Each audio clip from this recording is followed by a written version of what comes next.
Oh,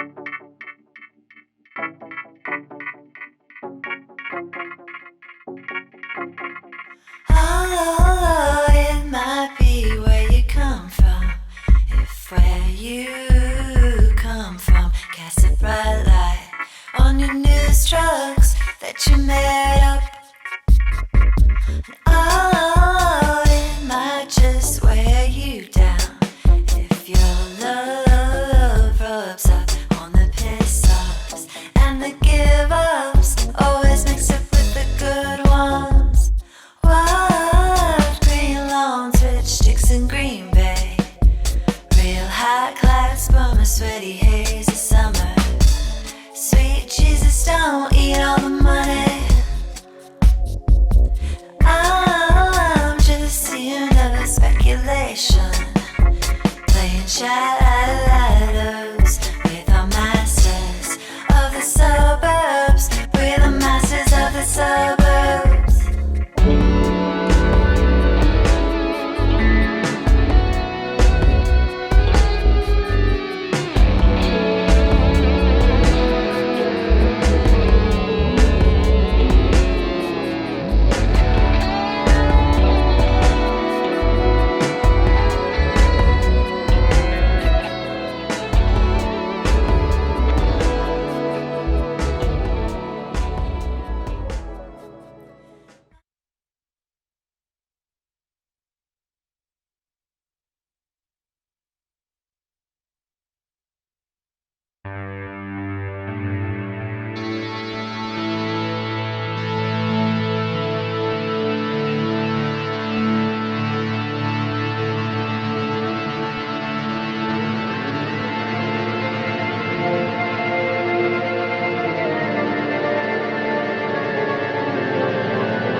just wanted to play in a project that was always evolving and always, I guess, we'll go back to Chameleon Eyes, but improvising and creating in a way that wasn't tied down to any anchor of structural, like this is it, it's jazz, it's funk, it's, you know, I just wanted it to be whatever we were going for, I guess.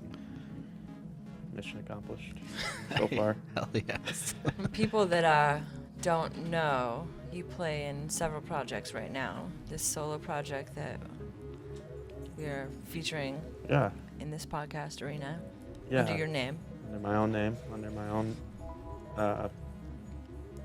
human Moniker? skin. This is his real skin. Real, true His human night identity. blooming jasmine cover. Pre-chameleonized. NBJ. Yes. Yes. He is also in a fantastic band called Afrocop. Thank you. Yeah. And This another, gentleman right here. this one as well. Yes. And another fantastic band called Select Level. Select Level. Yes. And Andy's band. Yes. It's still that open soul prospect of, I don't have any, I almost don't distinguish them. I just let them just kind of create as they spawn off into their own little Right. things,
thought we'd start with some background on you for people that don't have the honor of knowing you already. Yeah. If you could tell us a little bit about where you're from. Some insight on where I'm from, what I'm about. I'm from Joliet, Illinois, which is about 45 minutes outside of Chicago, Chicagoland area. And I grew up there. Parents are from different areas. My dad is from Louisiana, and my mom is from Kansas City area. They came together in the Chicago area, and they moved to Joliet East, and that's where I grew up with my two sisters. And that's where I ended up learning a lot about life, and ended up going outside of the city a little bit into Chicago. Are you the oldest? I'm the middle Oh, kid, yeah. I thought you were the oldest. Nope.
A lot of creativity time as a family. Like, are your parents in creative endeavors and work? Like, to say it that my way? dad was an electrical engineer. He worked at Commonwealth Edison, and it's a nuclear facility, nuclear power plant if you want to get technical. But my dad was always surrounding us with creative things for us to get involved in, even if it was outside of, the technical idea of creativity the most. He was always kind of like, hey, this is how you fix a car, this is how you fix this. This is how, even to the most minute fixings of things around the house, plumbing. He always had to help out with everything, basically, and that was, that's enough to learn how stuff works. What'd your mom do? My mom had a number of different jobs, and I think that was kind of like the style I approached it as. Is like she was always doing multiple things rather than just settling at one job. Like she always wanted to do this and that, and secretary, doing this, working in the field office, working here, working in the big warehouse. It was like very had all over the place, but she wanted to kind of always be doing different things.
who were you then? Like, what was your idea about Noel then? Like, what did you? When did you? Who were you before you figured out about soul and music? And, Oh, good question. I was just, searching as kids do, and I was just going on adventures. But also, I think I was more into just the idea of having fun. And, you're a kid. You're not thinking of, like, existential questions yet. Right. Or you're not trying to think of, like, what does it all mean? Or I thought what you do I String mean? theory. I came out like this. Did you remember some of your first, like, I mean, gospel music maybe being among them, but, like, first being hit with music as, like, a Oh, yeah, for sure. wave? There was definitely, like, absolute altruism around the Brass household. And my dad always was into Funkadelic and Pink Floyd. He had Dark Side of the Moon. He had all the albums, so I'd basically look at them before I knew what they were about. So that gave me the idea of what is this album, what does The Wall mean, what does Dark Side of the Moon mean. So it's all just imagery. What's this Funkadelic record? This is really strange. There's an Elton John record. There was just a bunch of different Earth, Wind, and Fire all over the place. There was a lot of different imagery that stood out first before I even heard it.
Did you live other places between here and just like Chicago and then here?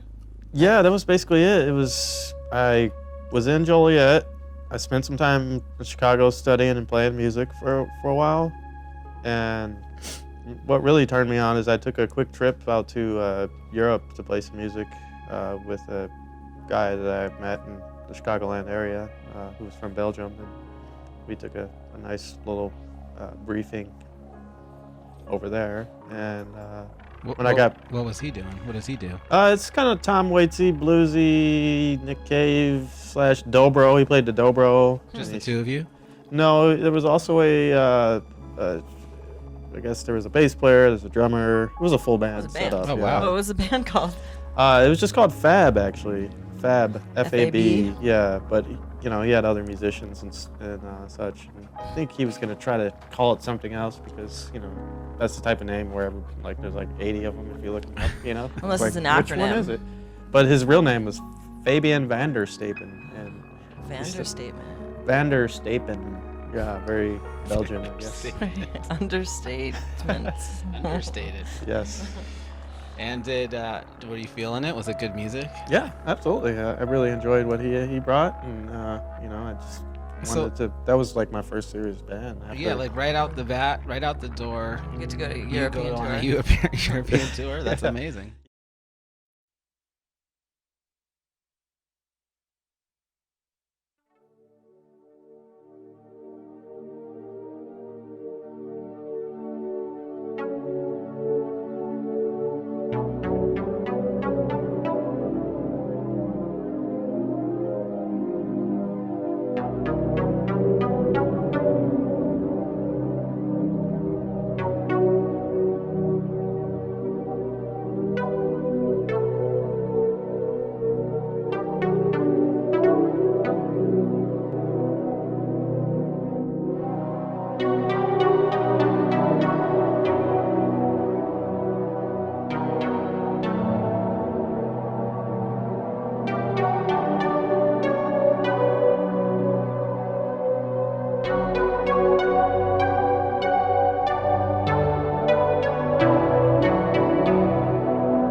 does that mean that when you got here, Seattle was like everything you had hoped it would be? No, not necessarily. It just was, like Allison might have said, a little bit more affirming that, Right. it was time to kind of.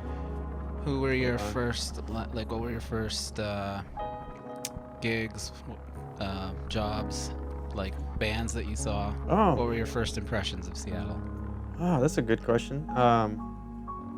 So I moved right into the neighborhood of Ballard, which is now overpopulated with, how do we call this? People who are Who wear Sorry, edit shirts that. with people slogans of on them? a different persuasion of life. Right. And I moved right into the neighborhood basically. And, it was welcome. It was fine.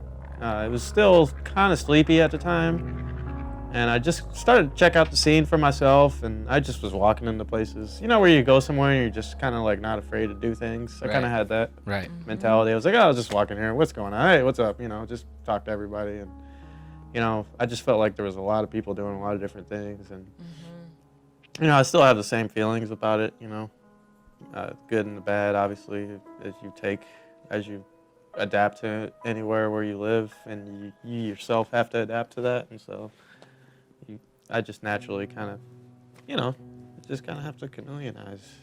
Did Chameleonize? I just wanted to make sure everybody got that. Yes.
Yeah, Afrocop was the first kind of outfit that I needed to. I was just like itching to play and itching to improvise. And Who were those early members? Quentin Musgrove was the bass player originally, and then Justin Hills was also in the project, and he played drums. And Oh, there myself. was a drummer before Andy. Yep, Justin Hills. Okay.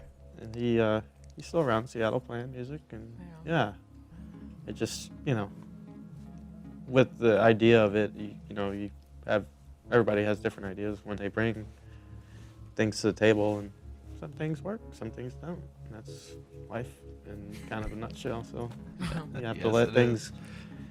You have to let people ride into the sunset, and you got to let other things breathe itself into existence. Amen. I wouldn't know anything about that.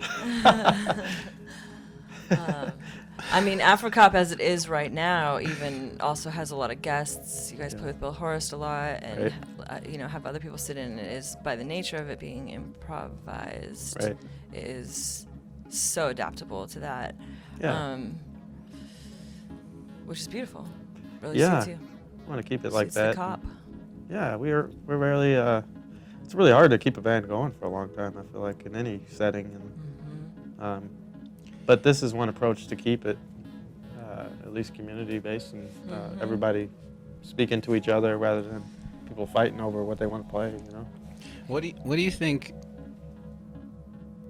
What do you think people see in Afrocop? Because for the longest time, I think I fought the idea because I was so used to structured form-based music and seeing a lot of people play within very specific contexts and skill sets. Even improvised music. Yeah, even improvised music. Yeah, because that has like a pretty straight format if you look at like the jazz idea of it. Heads and solo sections.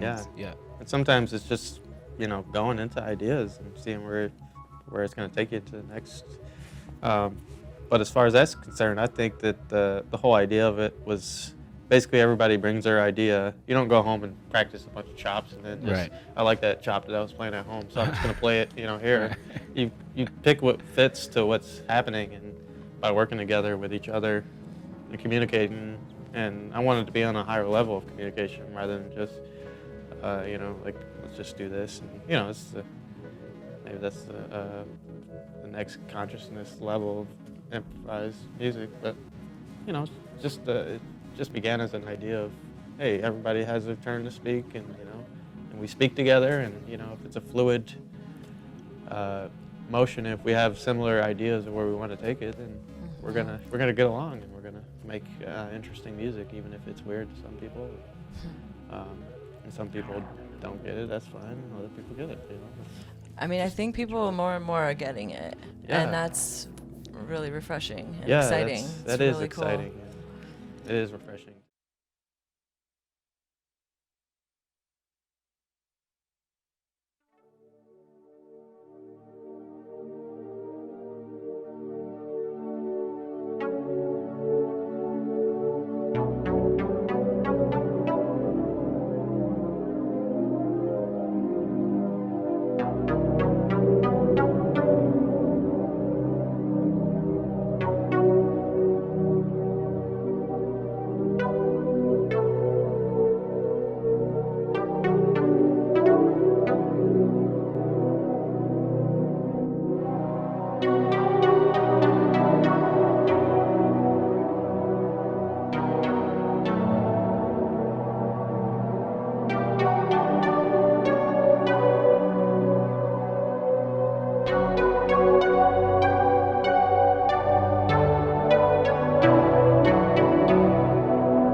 It's how far you want to take the story, and, you know, your level of expressionism and what you want to get back. And, you know, we're all inspired by certain things, and we all have a lot to say. It's just, what are you inspired by?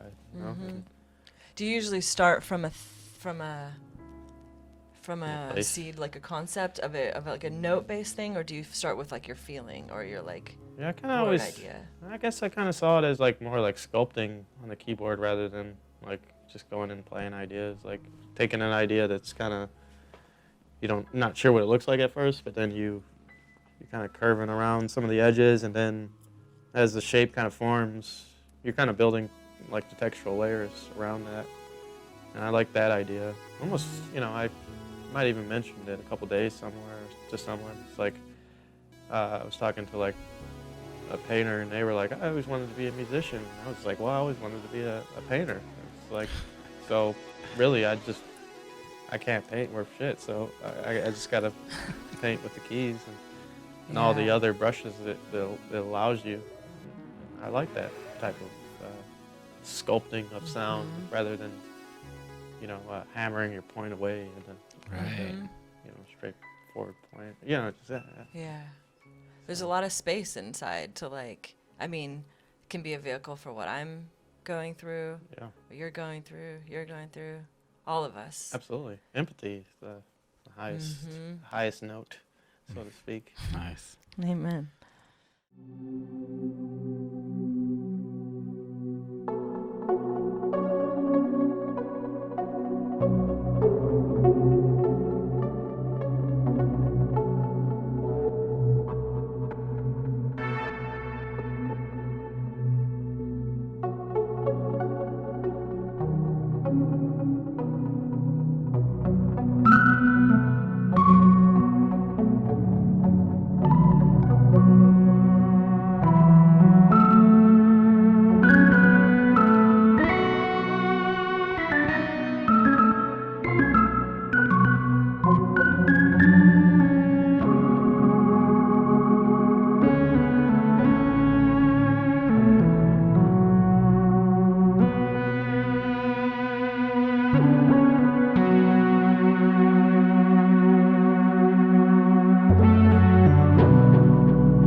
It's what's amazing about your project.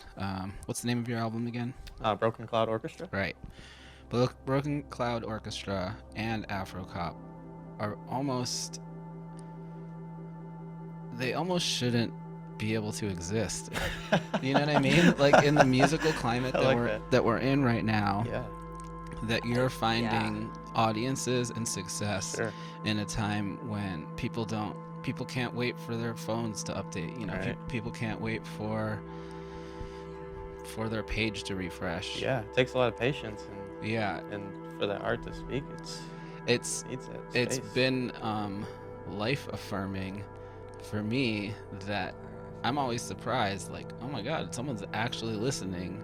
Right. And they will listen all night waiting for the ephemeral clouds to just keep evolving. Yes. And that maybe they're all seeing their own shapes, I really feel like it works amazing with John Thoreau's visuals, which we Yeah. have going behind us. Yeah. Yay, cat I can't wait for people to see. Yes. I can't wait for you to see what that set looked like Wow. earlier. Yeah, That was I mean, some insanely just feel a beautiful wash shit. in it, you know, while it's happening, and Yeah.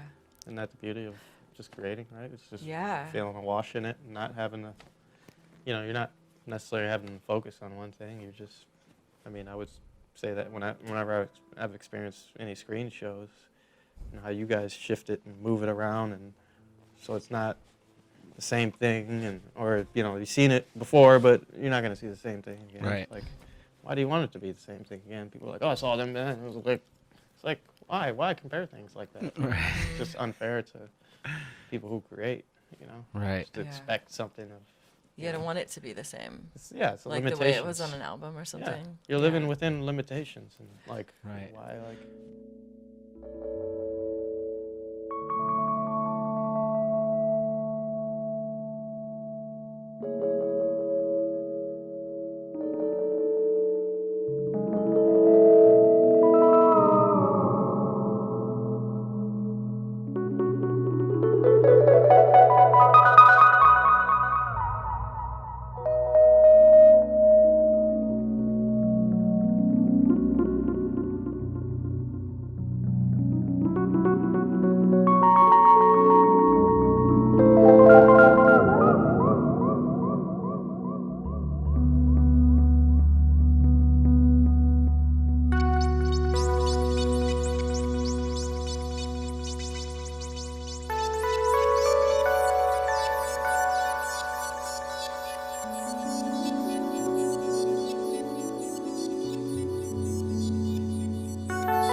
There's a lot of influential music that I'm really into right now. Cornelius' new record has really been turning me on.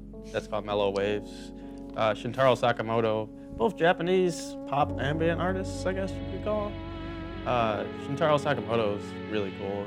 I've been really appreciating his last couple albums. The new Unknown Mortar Orchestra is on constant repeat. Yeah.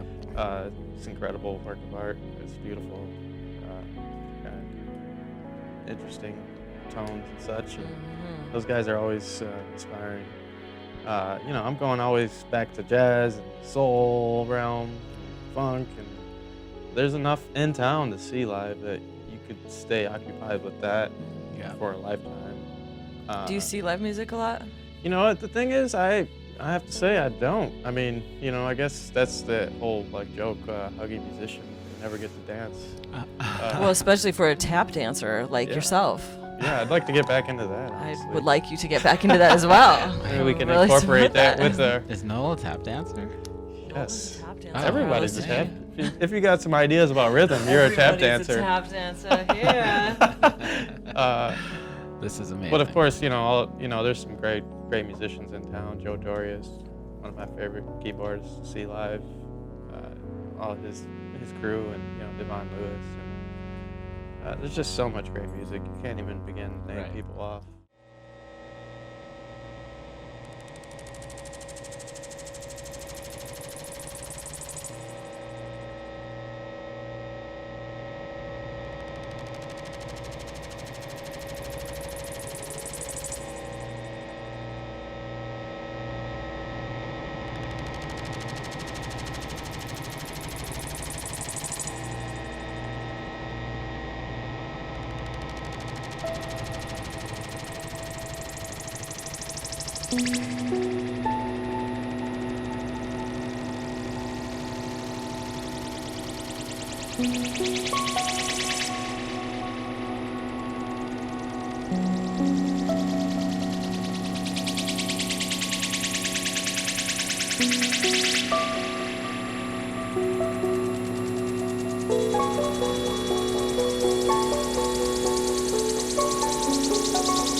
It's important to support the local musicians as well, and just as much as everything else that's happening. But I just try to stay dabbled and just try to keep my ears open, because once I start kind of becoming very like cynical towards music, that's when I start to like that's when I start to not enjoy things as much. And that's In life. Yeah, same as in life, you know? Like, so I'm always like kind of just vacuuming things in, Yeah. putting them through my system. And sometimes it's albums at a time. I'll be listening to like an album forever. It's just the same album, like Right. Bill Evans. Right. You know, a lot of Bill Evans albums. You Must Believe in Spring, I was listening to a million times. Just kept playing it, kept playing it, kept playing it. You know, and then you go to like Bobby Womack. You go to a Bobby Womack album, you start listening to that forever. It's just Roy Ayers. I'm just kind of constantly browsing and like tasting and buffeting of all the music that I want. That's my best way to take in music. Not always live, but records and other media. Just listening, just taking it in, enjoying it. That's really my highest form of relaxation, is just listening to music. It's really it's soothing, and it's just like my go-to. I can't get that from anywhere else. Such, just a bit, you know.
What form does your cynicism take?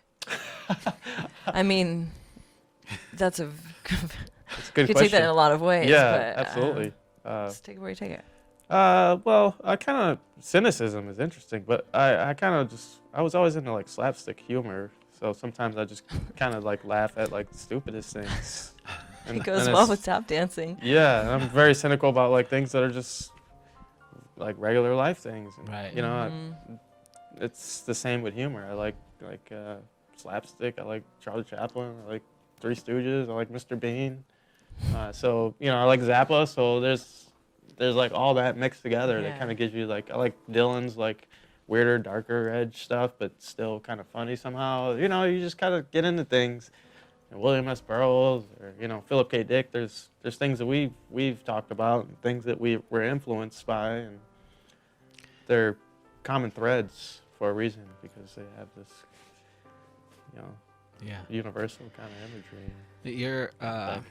You're such a like a light, positive dude that there's times when I'm like walking around or just in the grind, and I'm like, man, this world must be fucking brutal for someone like Noel. Wow. Sometimes, just because like sometimes it gets dark and it Sure. gets hard. Like the climate of the last few years, Yeah. the changing face of the city. Absolutely, like, yeah. I'm just like, man, I want to be in the world that takes care of someone like you, you know. Yeah, well, that takes a lot of empathy, you know, Yeah. for you to think like that. And, you know, I do the same for some of my friends or how they see things, and that gives you the best scope. Wouldn't you say, Allison, as far as like relating to others is just trying to see what it's like or just understanding and having some, you know, relation to the situation. Yeah, it's scary sometimes, but, you know, everybody is going through some similar battle. How are you staying up? That's a good question. Usual routine of trying to stay active, healthy, somewhat of a healthy lifestyle, of variety, being the spice of life for myself, not getting stuck in the same thing and always. You don't have a moving around. Fitbit. No, I don't have a Fitbit. Okay.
In a lot of ways, it's not taking everything so seriously or being able to laugh about everything or always looking forward to something or, you know, just the small things kind of get you to the next little areas. But you're right, I don't really try to be too harsh about some of the things that I present to people, and I just try to be open as far as what I expect, and that even leaves you vulnerable in a certain way.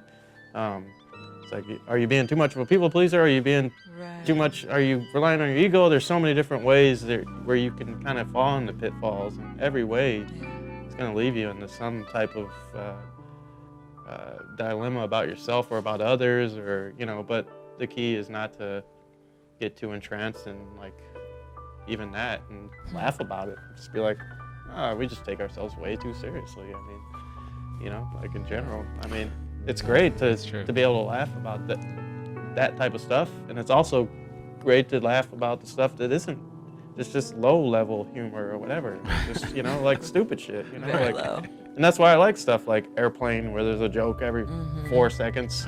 Because, you know, like, if you're not going to laugh at the joke before that joke, you can kind of like see that there's something else going to be hidden for you or something revealed, right? Just Like, wait for the next one. so that's kind of like life in general, There you right? go. Like, A there's joke always for something. everyone. I like Yeah, that. there's a joke for everyone. I love that type Yeah. of way of looking at it and that scope of life and humor and everything wrapped into one great bounty of resource for everybody to communicate with. Music Yes, does that. definitely.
that body feel, you're getting that otherworldly feel. It's giving you, you know, you want everything to be kind of, you know, you don't want it to be on the same vein, because if it's just on the same vein, or just, because you see some music sometimes and it doesn't necessarily, you can kind of understand, you can relate to it, but doesn't, it's just hitting on the same, like, that makes sense, on the same, like, Yeah. coming at the same angle at you every time. It's not like moving around, it's just Yeah. jabbing you.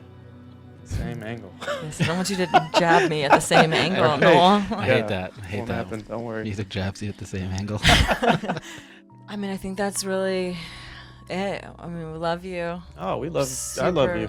Super grateful that I was gonna say we love you, but just me. But all of me, versions. all of me, all versions of me love you guys, and I really appreciate you guys for having me on this. And this is, you know, you guys are a part of my musical community and basically my family. So thank you for Ditto, man. Ditto. for making this happen and making it such a beautiful experience, John and Jesse Yes. as well, for Thanks, helping guys. out. Thank We you love for you guys. brightening our world, Noel. Making this a great experience.